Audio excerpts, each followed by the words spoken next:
Hello everyone and welcome to the channel. So guys, this is the first session for your UPSC CSAT comprehension series, and in this series we'll be covering each and every session from the very scratch guys. तो guys ये आज हम एक नई series शुरू कर रहे हैं जो कि आपके 2025 के यूपीएससी सीसेट एग्जाम के लिए होगी। तो इस सीरीज को सेव कर लीजिएगा, सब्सक्राइब कर लीजिएगा, बेल नोटिफिकेशन ऑन कर लीजिएगा, क्योंकि इस सीरीज में हम आपको कॉम्प्रिहेंशन के ऊपर जितने भी लेक्चर्स हैं वो इस सीरीज में हम कवर करने वाले हैं फॉर द ईयर 2025। तो आज हम पहला लेक्चर हम शुरू करने वाले हैं फॉर आर कॉम्प्रिहेंशन पार्ट, जिसमें हम थोड़ी सी इंट्रोडक्शन समझेंगे कि रीडिंग कॉम्प्रिहेंशन को या कॉम्प्रिहेंशन पार्ट को जब आपने टैकल करना है एग्जाम में तो उसके लिए हमें किस चीज़ की ज़रूरत पड़ने वाली है। So before see guys, before you start a race you need to start preparing for a race, right. तो वो रेस की तो तब सोचेंगे जब आप पहले प्रिपेयर्ड होगे रेस के लिए। तो उसके लिए क्या चाहिए आपको, that will be discussing today in this session. So guys, don't forget to like the session, don't forget to subscribe to our channel if you are here for the first time. और अगर आपको इन sessions के PDF भी चाहिए, you can join our telegram channel, the link for which has been given in the description of the video. तो चलो guys, आगे बढ़ने से पहले मैं आपको अपने ब्लॉग्स के बारे में कुछ बताना चाहता हूँ जो कि बहुत ज़्यादा हेल्पफुल होने वाले हैं आपके इस प्रिपरेशन जर्नी में। तो guys let me show you the blogs that we have provided to our students. Guys, हम हमारे ईमेल एड्रेस पे जाएंगे www.edutab.co.in पे। तो this is the landing page for you. यहाँ पे जब आप लैंड करोगे फर्स्ट डे, तो आपको फ्री मटेरियल पे, टॉप पे ही आपको फ्री मटेरियल दिख रहा है और इसके नीचे ये ब्लॉग का ऑप्शन दिख रहा है, आपको इस पर क्लिक करना है। ठीक है, ये आपको यहाँ ले जाएगा। अब इसमें आपको आर यहाँ कैटेगरीज में आके आपको यहाँ पे सब अलग अलग तरह की कैटेगरीज मिलेंगे, RBI, NABARD, SEBI, EPFO, C SAT, जायब का। तो अपने सी सैट पे हमें क्लिक करना है और ये देखो गाइज आपको कितने सारे ब्लॉग्स यहाँ पे फ्री में मिल जाते हैं। तो गाइज इनको चेकआउट जरूर करो, इसमें बहुत सारी डिटेल इन्फॉर्मेशन आपको दी हुई है, जैसे everything about marking scheme, logical reasoning, quants, previous year question, what is CSAT, best books for CSAT, preparation strategy क्या होनी चाहिए। जैसे मैं आपको PYQs का दिखाता हूँ इस देखो इसमें क्या क्या है। इसमें आपको पहले तो सारा पैटर्न, सारा PYQ एनालिसिस, जो सिलेबस है और पीडीएफ सब आपको यहाँ पे मिलता है। इस ब्लॉग के अंदर एक एक चीज़ आपको यहाँ पे दी हुई है जो आपको इस एग्जाम के बारे में पता होनी चाहिए। फिर पीवाईक्यूज, आपको पिछले 5 सालों के PYQs with question paper as well as solution की आपको यहाँ पे गिवन है, तो आप इसको भी यहाँ से डाउनलोड करके चेक कर सकते हो।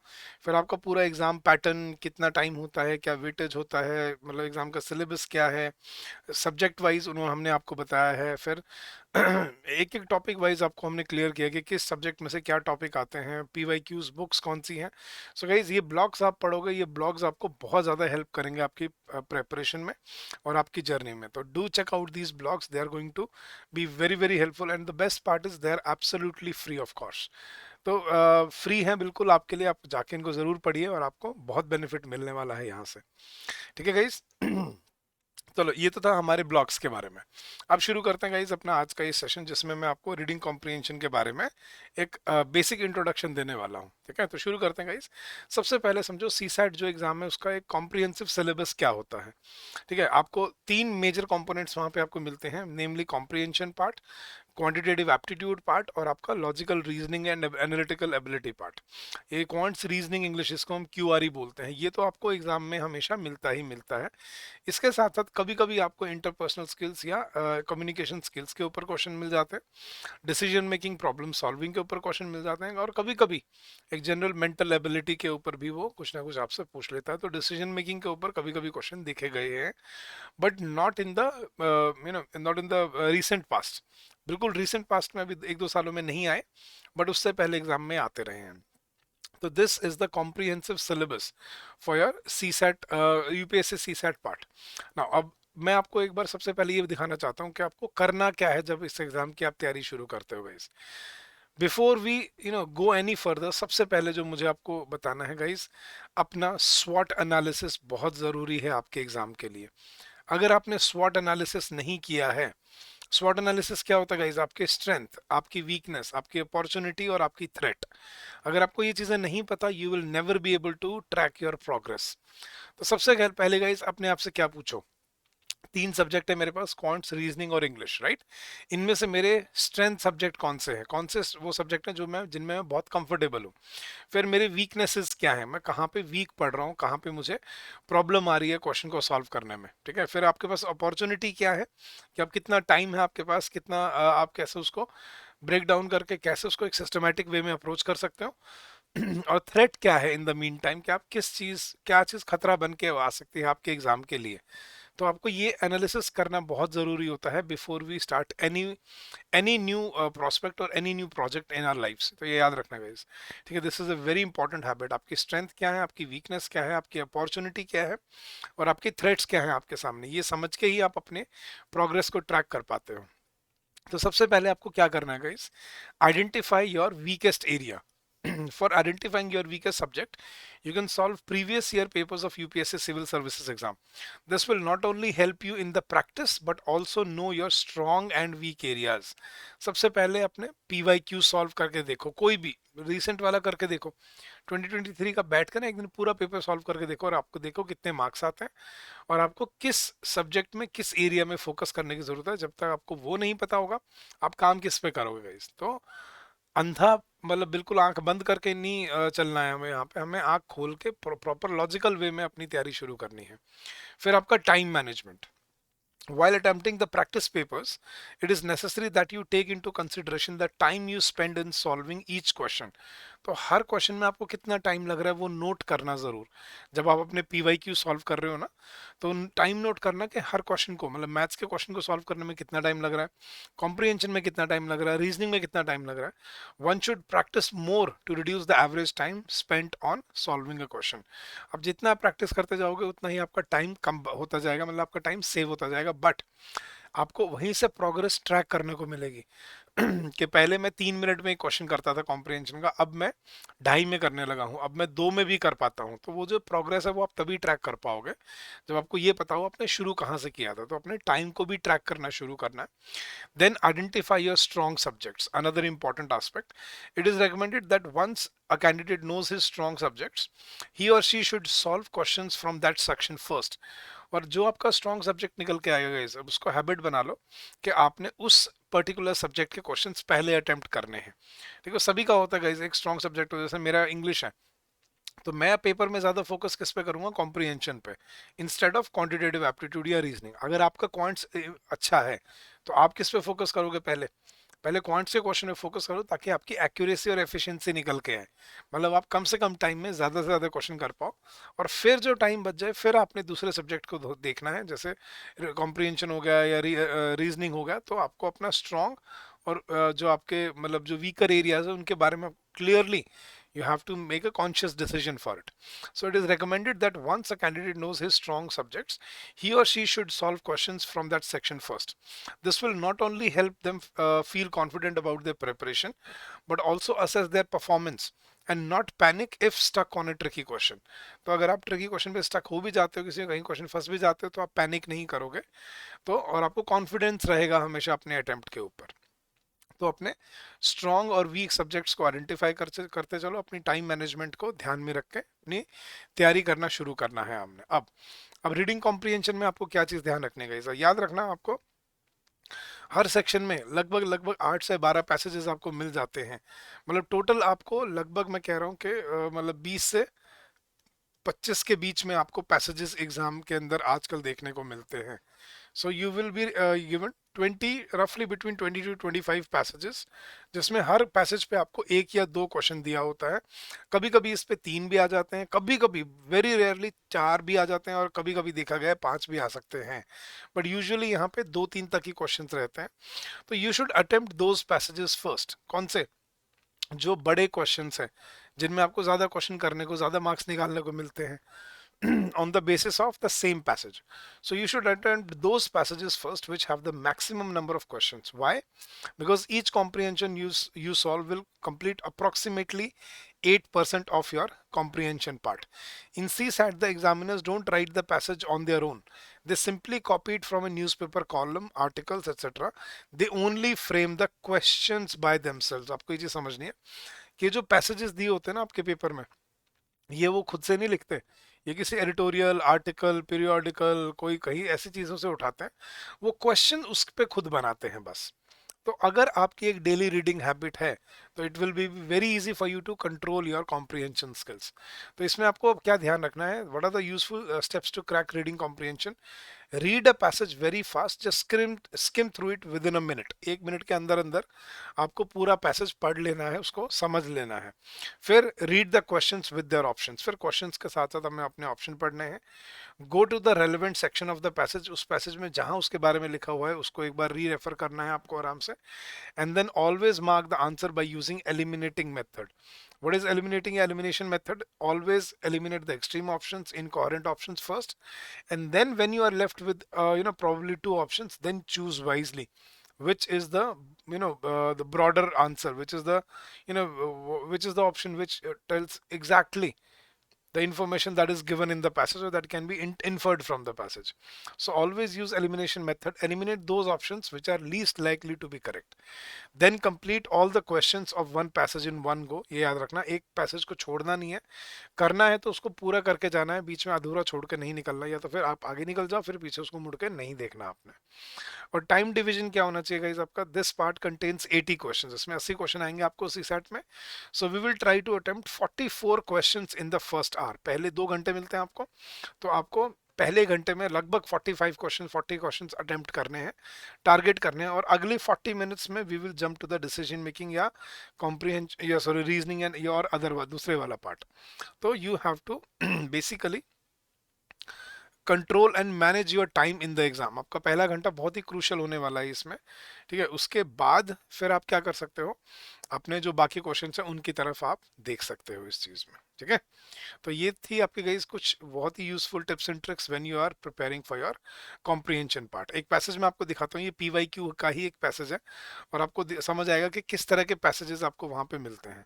तो आपको क्या देखना है, पहले आपको पैसेज पढ़ना होता है guys. As we look to 2050 when we will need to feed 2 billion more people, कि अगर हम 2050 की तरफ देखें जहां पे हमें मतलब 200 करोड़ लोगों को और खाना खिलाना पड़ेगा, the question of which diet is best has taken on new urgency, कि ये सवाल उठने लगा है अब कि कौन सी डाइट सबसे अच्छी है, ठीक है। The foods we choose to eat in the coming decades will have dramatic ramifications for the planet. वो क्या कह रहे हैं कि जो आगे आने वाले सदियों में, मतलब डेकेड्स में, मतलब दशकों में जो हम खाना खाने वाले हैं, अगले कुछ डेकेड्स में जो हम खाना खाने वाले हैं, it is going to have dramatic ramification, उसका बहुत ही लॉन्ग लास्टिंग इम्पैक्ट पड़ने वाला है हमारे प्लैनेट के ऊपर। सिंपली पुट, अगर सिंपल शब्दों में कहूँ तो a diet that revolves around meat and dairy, एक ऐसी डाइट जो मीट प्रोडक्ट्स के ऊपर या डेयरी प्रोडक्ट्स के ऊपर बेस्ड है, a way of eating that is on the rise throughout the developing world, और एक ऐसी डाइट जो पूरे डेवलपिंग वर्ल्ड में बढ़ रही है बहुत जल्दी, will take a greater toll on the world's resources, उसका जो इम्पैक्ट होगा दुनिया के रिसोर्सेज पे, then one that revolves around unrefined grains, nuts and fruits and vegetables. तो उसका प्रभाव बहुत ज़्यादा होने वाला है। मीट बेस्ड या डेयरी बेस्ड जो डाइट है, उसका प्रभाव दुनिया के रिसोर्सेज पे बहुत ज़्यादा पड़ने वाला है, as compare to the diet that is based on unrefined grains, nuts, fruits and vegetables. Guys अभी देखो, इसमें ना आपको कॉन्टेक्स्ट पता होना बहुत ज़रूरी होता है। अगर आपको पता हो 2023 सरकार, इंडियन गवर्नमेंट ने उसको मिलेट ईयर अनाउंस किया था। क्यों किया था guys? Why was 2023 considered a, और it was declared a millet year? Because वो इसी चीज़ पे बेस कर रहे हैं अपनी स्ट्रैटेजी के, आगे चल के हमें मीट पे डिपेंडेंस कम करना है, डेयरी पे डिपेंडेंस कम करना है, और वही न्यूट्रिशन हमें नट्स, ग्रेन्स, फ्रूट्स और वेजिटेबल्स, ये वेजिटेरियन जो डाइट है, ठीक है, इसके बेसिस पे हमें लोगों को हेल्दी डाइट प्रोवाइड करनी है। नहीं तो मीट बेस्ड जो डाइट है उसका हमारे प्लैनेट पे बहुत ज़्यादा रेमिफिकेशन होता है। अगर मैं आपको एग्जांपल देता हूँ गाइस, क्यों होता है, क्यों मीट बेस्ड डाइट ज़्यादा नुकसानदायक है एज कम्पेयर टू ये अपना nuts and vegetables and fruits based diets.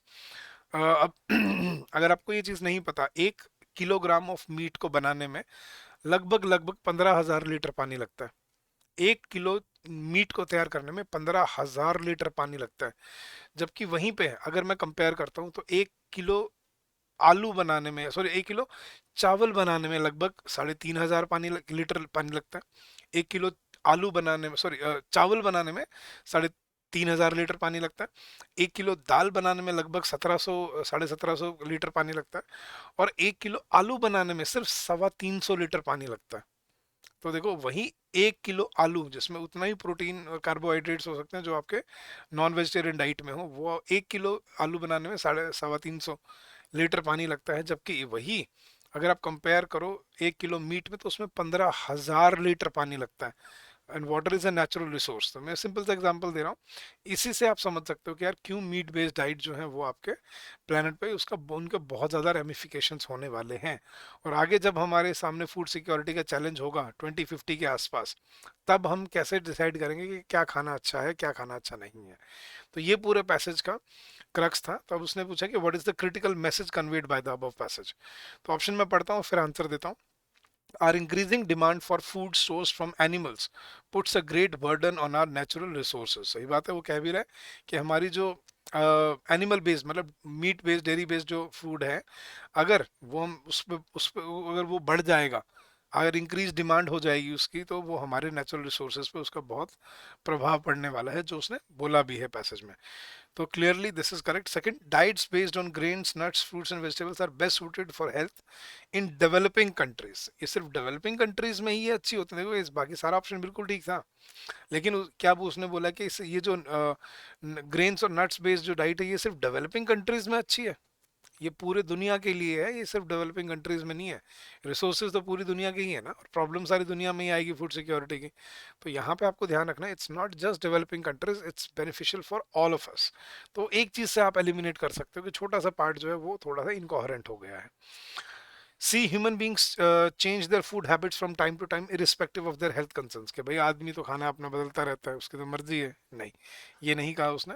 And from a global perspective we still do not know which type of diet is best for us. और क्या करें कि हमें पता ही नहीं है हमारी डाइट कौन सी, हमारे लिए कौन सी डाइट अच्छी है। नहीं, ये भी नहीं कह रहा उसने, सही आंसर है। उसने बोला कि अगर हम अपने एनिमल बेस्ड डाइट को मतलब प्रेफरेंस देंगे, तो उसका हमारे प्लानट पे बहुत प्रभाव पड़ेगा आगे जाके इन द फ्यूचर।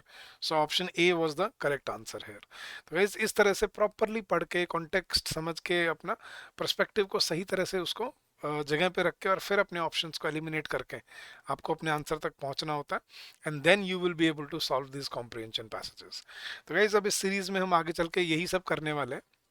अब मैं आपको बताऊंगा कि कैसे पैसेजेस सॉल्व किए जाते हैं। But in the mean time अगर आप ये सोच रहे हो कि सर कोई बुक बता दो जिस जो हम यूज़ कर सकते हैं, तो मैं आपको बुक लिस्ट दे देता हूँ गाइस। अगर आपको एक मतलब वन स्टॉप सॉल्यूशन चाहिए कि एक ही बुक में आपको कॉन्ट्स रीजनिंग इंग्लिश तीनों मिल जाए, तो अगर आपको तीनों एक ही बुक में चाहिए तो आप ये बुक प्रेफर कर सकते हो guys. Cracking the CSAT, ये अरिहंत की बुक है, अच्छी बुक है। इसमें आपको पीवाईक्यूज में मिल जाएंगे, इसका अपडेटेड वर्जन ले लेना। और इसमें आपको सारा क्वांट्स रीजनिंग इंग्लिश तीनों चीज़ मिल जाती है।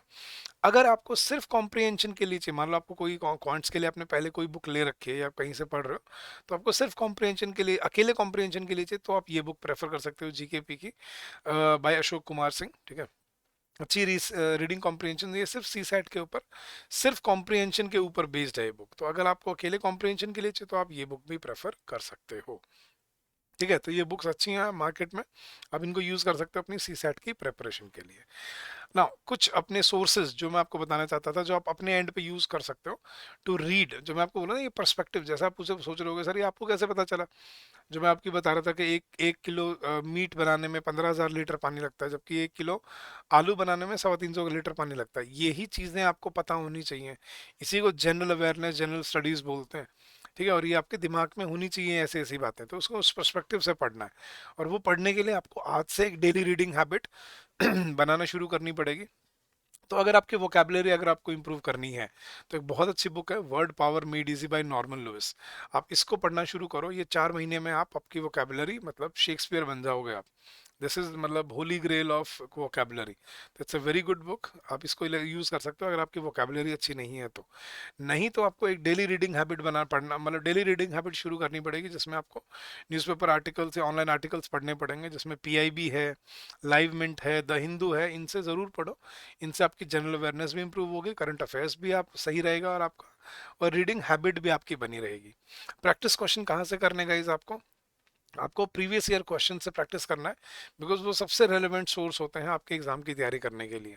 तो सबसे पहले 2011-12 से जब से पेपर शुरू हुआ है, तब से शुरू कर दो एक एक करके, एंड यू विल रियलाइज कि the more you practice PYQs the better your understanding of the type of questions and the demand of the questions will be. तो आपको उस तरह से इम्प्रूव करना है। और गाइज, अगर आपको गाइडेंस चाहिए, अगर आपको एक वन स्टॉप सॉल्यूशन चाहिए अपनी प्रिपरेशन के लिए, तो you also have एडुटैप comprehensive course. इस कोर्स में आपको सब कुछ मिलने वाला है गाइज, जिसमें आपको हम डे वन पे सारी डे वन पे रिकॉर्डेड क्लासेस आपको मिल जाएंगी सभी सब्जेक्ट्स की, with downloadable PDFs, full length test, sectional test, practice quizzes, along with weekly mentor talk, और आपके लाइव रिवीजन क्लासेस भी आपको मिलती हैं। नाउ गाइज, आपको कौन से टॉपिक पढ़ने चाहिए अपनी डेली लाइफ में? ठीक है, economic issues, social issues, science and technology, rural issues, health care, climate and environment, और कोई बर्निंग इशू जो चल रहा है, जैसे एआई हो गया, 6G हो गया, या फिर मान लो इलेक्टोरल बॉन्ड्स हो गया। तो ऐसी ऐसी चीज़ों को पढ़ना चाहिए ताकि आपकी जनरल नॉलेज इंप्रूव हो। आपकी जनरल नॉलेज अच्छी होगी तभी आप इन पैसेजेस को वहाँ सॉल्व कर पाओगे। ठीक है, तो this is really really important to understand. तो guys, that was it for this session. Come join us in our comprehensive course and we will be able to help you better. हमारे course का link आपको इस video के description में मिल जाएगा, तो you can go check out our comprehensive course and there is a special discount going on, तो you can also take benefit from that. तो गाइज, अगर आपको कोई डाउट है, कोई क्वेरी है, आप हमेशा हमें कॉल कर सकते हो इस नंबर पर during the office hours, that is 8146207241। और या आप हमें अपनी ईमेल भी ड्रॉप कर सकते हो। हमारा ईमेल आईडी है hello@edutap.co.in। I'll repeat the email ID, hello@edutap.co.in। आप अपने हमें ईमेल आईडी हमें अपनी ईमेल इस आईडी पे भी शेयर कर सकते हैं। So thank you so much for this session, guys. I hope this will help you in your preparation and in your journey ahead. We'll keep on coming up with more such sessions on every Friday and Saturday for comprehension, and this series will run 6 days a week from Monday to Saturday. So don't forget to subscribe to our channel. Don't forget to press the bell icon so that you do not miss on any updates, any new videos that there is. So thank you so much once again, guys. I wish you all the success in your endeavors ahead. Keep on working hard, keep on giving your best, and I'm sure you'll do very well in the long run. So guys, stay safe, stay healthy, and happy learning to all of you.